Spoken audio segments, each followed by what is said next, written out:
हुनर की बात में पिछले हफ्ते हमने बात की थी ministry of skills and entrepreneurship के मंत्री श्री राजीव प्रताप रूडी से और उनसे जाना कि कैसे पढ़ाई के साथ साथ स्किलिंग भी महत्वपूर्ण है।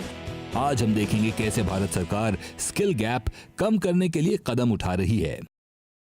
24 आपने कुछ प्रायोरिटी सेक्टर्स आइडेंटिफाई किए हैं, आप किस आधार पर उनको लिया? देखिए, देश के विकास का मानक है जीडीपी, तो उस हिसाब से हमने स्किल गैप्स यानी कि किस किस क्षेत्र में कितने कितने लोगों को कौशल देना है और कितना कितना डिमांड है। यानी कि अगर ये प्रशिक्षण प्राप्त करें, आज कंस्ट्रक्शन और रियल एस्टेट में लगभग 3 करोड़ लोगों की आवश्यकता है, रिटेल सेक्टर में लगभग 1 करोड़ 70 लाख, हॉस्पिटैलिटी में लगभग 5 मिलियन, ब्यूटी एंड वेलनेस लगभग 10 मिलियन।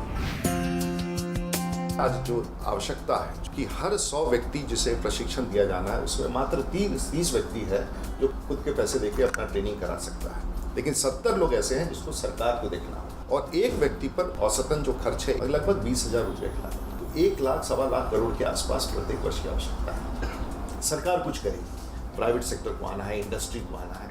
मैं उदाहरण दूँ, जर्मनी का डुअल वोकेशनल एजुकेशन सिस्टम पूरी दुनिया में जाना जाता है। वहाँ सरकार $3 बिलियन खर्च करती है, जो इंडस्ट्री पार्टनर्स हैं वो 30 बिलियन खर्च करते हैं, तभी संभव है। ये अकेले सरकार उसका फैसिलिटेशन करेगी, उसकी ढांचा तैयार करेगी, उसका वातावरण तैयार करेगी और बाकी पार्टनरशिप लाना है, और इसका मैं बड़ा प्रयास करूँगा। राजीव जी, आपने ट्रेनिंग की बात की, ट्रेनर्स हैं? नहीं, देखिए, सबसे बड़ा हम लोगों ने शिक्षक बनाए इस देश में, ट्रेनर्स नहीं, और ट्रेनर्स की आवश्यकता है। और इसलिए हम लोगों ने कुछ ऑर्गेनाइज्ड सेक्टर में, अब जैसे इंडियन आर्म फोर्सेस में प्रत्येक वर्ष लगभग 50,000 सैनिक रिटायर करते हैं जो जूनियर कमीशन ऑफिसर्स लेवल के नीचे हैं। अब ये 50,000 लोग 20 साल की नौकरी के बाद लगभग 38-40 में वो अवकाश प्राप्त करते हैं। ये बड़ा फोर्स है और वो डिसिप्लिन फोर्स है।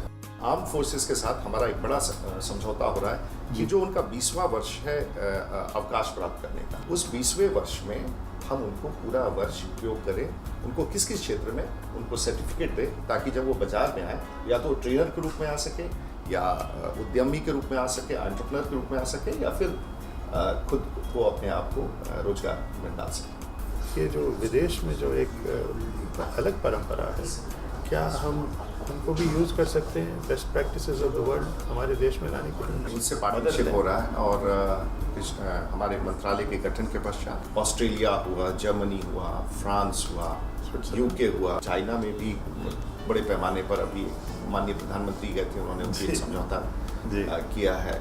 तो मुझे लगता है कि इसकी भी अंतर्राष्ट्रीय मानकों पर अपने प्रशिक्षण को ले जाएं, ताकि हमारे यहाँ के बच्चों का जो प्रशिक्षण हो उसकी अंतर्राष्ट्रीय मान्यता हो, और जो यहाँ 10,000 कमाता है वहाँ 50,000 कमा सके, हमारी इच्छा है। बहुत बहुत शुक्रिया, थैंक यू वेरी मच।